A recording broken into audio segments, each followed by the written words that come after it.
In the bustling village of Omuakpra, nestled between rolling hills and dense palm forests, preparations for the grandest wedding the community had ever seen were underway. Adama, the daughter of Chief Nwik, was to wed Obinna, a respected trader from the neighboring village of Omwagu. The union was expected to bring prosperity and solidify the bond between the two villages. But beneath the joyous preparations lay a simmering tension: the bride price. Chief Nwik was a man of wealth and pride. His daughter's beauty was said to rival that of Allah, the earth goddess, and he was determined to set her dowry high. Adama's worth must be known to all, he declared, sitting in his courtyard surrounded by elders and family. Obinna's family, though well off, hesitated at the demand for 50 yams, 20 goats, 10 rolls of woven cloth, and a chest filled with gold coins. "This is not a dowry, it is a ransom," one elder whispered. Adama, oblivious to the brewing conflict, was in her room, adorned with coral beads and laughing with her friends. Her mother, Nena, approached her with a soft smile but a worried heart. "My daughter, beauty and wealth are fleeting. Love is the only true wealth in a marriage," she said. Adama nodded, but her thoughts were elsewhere, dreaming of the festivities and her new life. That night, an old woman from the outskirts of the village appeared before Chief Nwik. Her back was hunched, and her voice rasped like the wind through dry leaves. "Chief, you risk angering the ancestors with your greed. The dowry is not for wealth but for respect," she warned. Chief Nwik dismissed her with a wave of his hand. "Old woman, leave my compound. You know nothing of modern ways." The woman left, muttering under her breath, "The ancestors are watching." The day of the wedding arrived, and the village square buzzed with excitement. Drummers played vibrant beats, women ululated, and men in ceremonial attire danced with vigor. Adama was radiant in her traditional white lace attire, her wrists and ankles jingling with gold bracelets. Obinna looked dashing in his embroidered iziagu, his smile wide but tinged with nervousness. The elders gathered under the shade of the irako tree to exchange the dowry items. Chief Nwik's compound was a spectacle, filled with the required items and more. As the elders inspected the goods, a strange wind swept through the village. The drummers faltered, and the dancers paused. A low rumble, like distant thunder, echoed across the hills. "It is nothing," Chief Nwik declared. "Let the celebration continue." As the ceremony progressed, the traditional kola nut blessing was performed. Baba Ikin, the oldest man in the village, cracked the kola nut and offered it to the ancestors. But when he placed it on the sacred altar, it split unevenly, a clear omen of misfortune. Gasps rippled through the crowd. "This has never happened before," Baba Ikin murmured, his hands trembling. Chief Nwik laughed nervously. "It is just a kola nut. The ancestors are merely testing our resolve." Yet, unease settled over the villagers like a dark cloud. As dusk fell, the feast began. Villagers gathered around large clay pots of steaming jollof rice, roasted yam, and spiced goat meat. But as Adama and Obinna shared their first meal as a married couple, the ground beneath them began to tremble. Plates and calabashes fell, and the joyous chatter turned to screams. The old woman from the outskirts appeared once more, her eyes glowing eerily. "You were warned," she said, her voice carrying over the chaos. Suddenly, the wind howled, and the once calm night was filled with wails. A shadowy figure materialized at the altar, its form shifting and pulsating. It was the spirit of Adama's great-grandfather, Chief Okafor, whose greed had caused a famine decades ago. The shadowy figure towered over the altar, its voice a deep rumble that shook the very earth. "You have repeated the sins of the past," the spirit roared, pointing a translucent finger at Chief Nwik. "Your greed has awakened the wrath of the ancestors. The union you celebrate shall bring ruin unless balance is restored." The villagers cowered, some falling to their knees, wailing in fear. Chief Nwik, visibly shaken but refusing to show weakness, stepped forward. "Great Spirit, we meant no disrespect. Tell us how to restore this balance," he pleaded. the spirit's glowing eyes fixed on Adama and Obinna. The greed tainting this dowry must be cleansed. A life must be offered to appease the ancestors. The crowd gasped. Nena clutched Adama tightly, shielding her from the spirit's gaze. Obinna stepped forward, his voice steady despite the terror in his eyes. "If a life must be offered, take mine," he declared. Adama cried out, grabbing his arm. "No." "We can find another way," she begged. But the spirit's form began to waver, growing darker. "The choice is yours, but the balance must be restored before the next moon rises," it warned before vanishing into the night. The village was thrown into chaos. Some elders argued that the spirit's demand must be met to avoid further destruction, while others insisted on finding another way to appease the ancestors. Chief Nweek locked himself in his hut, refusing to face the villagers' wrath. Adama and Obinna, desperate for answers, sought out the old woman who had warned Chief Nweek. They found her by the edge of the forest, her small hut illuminated by a faint, otherworldly glow. "You were right," Adama admitted, tears streaming down her face. "Please, help us undo this curse." The old woman sighed, her eyes heavy with sadness. "The ancestors do not seek death for its own sake," she said. "They seek sincerity. There is a sacred grove beyond the hills where the first dowry was blessed. Go there with an offering of humility, and perhaps they will show mercy." Adama and Obinna prepared for the journey, gathering simple offerings, yams, kola nuts, and a woven cloth blessed by Baba Ikin.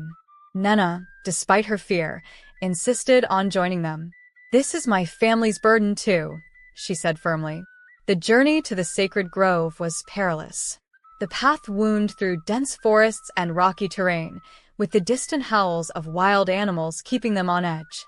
As they neared the grove, a sudden storm erupted, the winds howling like anguished spirits. When they finally arrived, the grove was bathed in an ethereal light. Ancient carvings adorned the trees, depicting scenes of harmony and betrayal. In the center of the grove stood a stone altar, cracked and weathered with age. The old woman's voice echoed in Adama's mind, "Offer humility." As they placed their offerings on the altar, the ground trembled. The carvings on the trees began to glow, and ghostly figures emerged, their faces solemn. One stepped forward, a regal figure with a crown of leaves and gold. "Why should we forgive your greed?" the ancestor demanded. Adama stepped forward, her voice trembling. "Great ancestors, we were blinded by pride. We offer these humble gifts as a token of our repentance. Please spare our village." The ancestor regarded her silently, then turned to Obinna. "And you? What will you sacrifice?" Obinna knelt before the altar, his head bowed. "I will sacrifice my wealth," he declared. "Everything I own, I will give to the village to atone for the greed that cursed us." Gasps rippled through the grove. Adama reached for him, but he shook his head. "This is the only way," he said softly. The ancestor's eyes softened. "Your sincerity is noted, but actions speak louder than words. Fulfill your promise, and the curse will be lifted." With that, the spirits faded, leaving the grove silent once more. The group returned to the village, weary but determined. Obinna gathered his belongings and began distributing them among the villagers, starting with the poorest families. Chief Nweek, shamed by his actions, stepped forward. "I, too, will give what I can to heal this village," he announced. The villagers, moved by their sacrifices, came together to rebuild the damaged homes and restore the fields. The baobab tree at the center of the village, once barren, began to sprout new leaves, a sign of the ancestors' forgiveness. Adama and Obinna stood before Baba Ikin once more, this time in a simple ceremony with no lavish displays. "Before the ancestors, we bind these two as one," he said, his voice steady. The villagers cheered, their joy genuine and untainted by greed. As they exchanged vows, the wind carried the soft sound of drums and singing, as if the ancestors themselves were celebrating. Adama looked at Obinna, her heart full of love and gratitude. "We have been given a second chance," she whispered. "Let's honor it." With the curse lifted, the village of Omuakpura flourished. The fields yielded bountiful harvests, and the people lived in harmony. The story of Adama and Obina's trials became a lesson passed down through generations, a reminder of the dangers of greed and the power of humility. The old woman disappeared, leaving only whispers of her presence.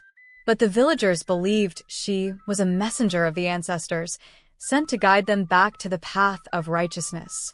Under the shade of the baobab tree, children gathered to hear the story, their laughter a testament to the peace that now graced the land. As the night deepened, the villagers gathered in small clusters, whispering about the events of the day. Chief Nwik remained secluded in his hut, unwilling to face the community. Meanwhile, Baba Ikin, the elder who had overseen countless ceremonies, sought solace beneath the sacred baobab tree. He stared at the carvings on its bark, hoping for guidance. The old woman appeared once again, her presence startling Baba Ikin. "The ancestors are watching closely," she said, her voice carrying an edge of urgency. "If their conditions are not met fully, the consequences will be irreversible." Baba Ikin nodded solemnly, understanding the gravity of the situation. "We will ensure the balance is restored," he replied. Determined to honor the ancestors, the villagers began preparing a feast to mark the final atonement. Women pounded yam and brewed palm wine, while the men slaughtered goats and chickens. The atmosphere buzzed with nervous energy as everyone worked tirelessly. Adama and Obina helped with the preparations, their resolve stronger than ever. "This feast must show our humility," Adama said. Obina nodded, carrying a basket of fresh vegetables to the central square. Despite their efforts, an unease lingered, as though the ancestors were still withholding their full blessing. The feast began under the light of the full moon. Villagers dressed in their finest clothes, their faces a mixture of hope and trepidation. Baba Ikin led a prayer, his voice strong and clear. "Great ancestors, we gather to honor you and seek your forgiveness. Accept this feast as a symbol of our humility." As the villagers ate and danced, a soft breeze swept through the square. The old woman stood at the edge of the crowd, her eyes fixed on the altar. "They are watching," she whispered to Adama. The young bride's heart raced as she glanced at the sky, where faint glowing figures seemed to hover among the stars. At the height of the celebration, the ground trembled slightly, and the air grew thick with an otherworldly presence. One by one, spectral figures appeared around the baobab tree, their forms shimmering with a golden light. The villagers froze, their eyes wide with awe and fear. A regal ancestor stepped forward, his voice resonating like a drumbeat. "You have shown sincerity, but one task remains," he declared. "A symbol of unity must be planted to bind this village and its people to the path of humility and respect." The ancestor produced a seed, glowing faintly in his hand. He handed it to Baba Ikin, who accepted it with reverence. "This is the seed of reconciliation," the ancestor explained. "Plant it beneath the baobab tree and let it grow as a testament to your renewed bond with the ancestors." The villagers watched as Baba Ikin and Obina dug a small hole at the base of the baobab tree. Adama placed the seed inside, covering it gently with soil. As they watered the spot, a faint light radiated from the ground, and the villagers erupted in cheers. With the seed planted, the village awoke the next morning to find the baobab tree brimming with new life. Fresh leaves and vibrant flowers adorned its branches, and the once barren earth around it was now lush with greenery. The villagers took it as a sign that the ancestors had forgiven them. Chief Nwik emerged from his hut, his expression softened by the events. "Let this tree remind us of the price of greed and the power of unity," he declared. The villagers nodded, their hearts lighter than they had been in weeks. As years passed, the story of Adama, Obina, and the cursed dowry became a cherished tale in Omuakpura. The seed grew into a mighty tree, its roots intertwining with the baobabs, symbolizing the unbreakable bond between the villagers and their ancestors. Children gathered under the shade of the tree, listening to Baba Ikin recount the events. "Remember," he would say, "wealth is fleeting, but respect and humility are eternal. Honor the ancestors, and they will guide you. The villagers decided to honor the ancestors each year with a festival to commemorate the events that restored harmony to Omiwakpura. The festival became known as the Festival of Humility. People from neighboring villages were invited to witness the renewed unity and learn from the story of Adama and Obina. During the first festival, Chief Nwik stood before the crowd, humbled and reflective. "Let this celebration remind us that greed divides, but humility binds," he said. The villagers cheered, their voices echoing through the hills. Adama and Obina watched with pride, knowing their sacrifices had sown the seeds of peace. As the years went by, the tree planted during the atonement ceremony began to bear fruit unlike any the villagers had seen before. The fruit glowed faintly in the moonlight and was said to have healing properties. Those who ate it reported feeling a deep sense of calm and clarity. The elders declared the fruit a gift from the ancestors, a sign that they were pleased. Baba Ikin advised the villagers to share the fruit with those in need, spreading its blessings beyond the borders of Omiwakpura. The village gained renown as a place of wisdom and healing. News of the miraculous tree reached the ears of a greedy merchant named Okoro, who saw an opportunity to profit. He arrived in Omiwakpura with a group of men, demanding the villagers give him the fruit. "This is a gift from the ancestors, not for sale," Adama said firmly, standing at the base of the tree.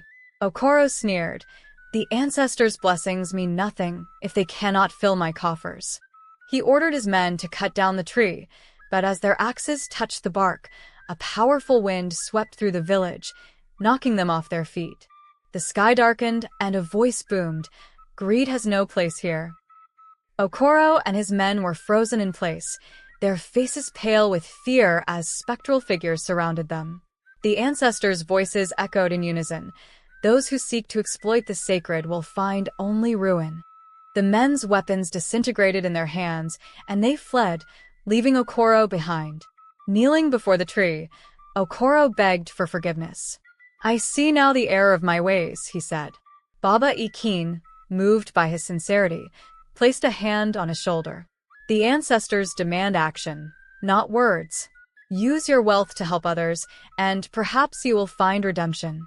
Okoro stayed in Omiwakpura, dedicating himself to rebuilding the homes of the poor and providing for the needy.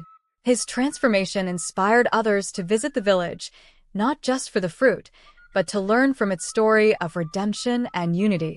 The baobab tree and its companion became symbols of the village's legacy. Adama and Obina, now with children of their own, taught their family the importance of humility and respect. The ancestors' blessings are not earned through wealth, but through sincerity, they told their children. Their family became known as keepers of the story, ensuring it would never be forgotten. One fateful night, a powerful storm swept through Omiwakpura. Lightning struck the sacred tree, splitting a branch that bore the glowing fruit. The villagers rushed to the tree's base, fearing this was a sign of the ancestors' displeasure. Baba Ikin calmed the crowd. "The ancestors are reminding us of our duties," he said. "We must never grow complacent in our respect for their gifts." The villagers gathered the fallen fruit and shared it with those in distant villages, renewing their commitment to humility and service. A traveler named Amara arrived in Omiwakpura, drawn by stories of the miraculous tree. She carried with her a tale of a village plagued by drought and discord. "Our people have forgotten the value of unity," she said, her voice heavy with sorrow. Adama and Obina welcomed her warmly, sharing their own story of trials and redemption. Inspired, Amara vowed to bring the lessons of Omiwakpura to her people. The villagers sent her home with a basket of the sacred fruit and their blessings for her journey. Years turned to decades, and the story of the cursed dowry became a cherished legend. The baobab tree and its companion stood tall, their intertwined roots symbolizing the unity of the village and its ancestors.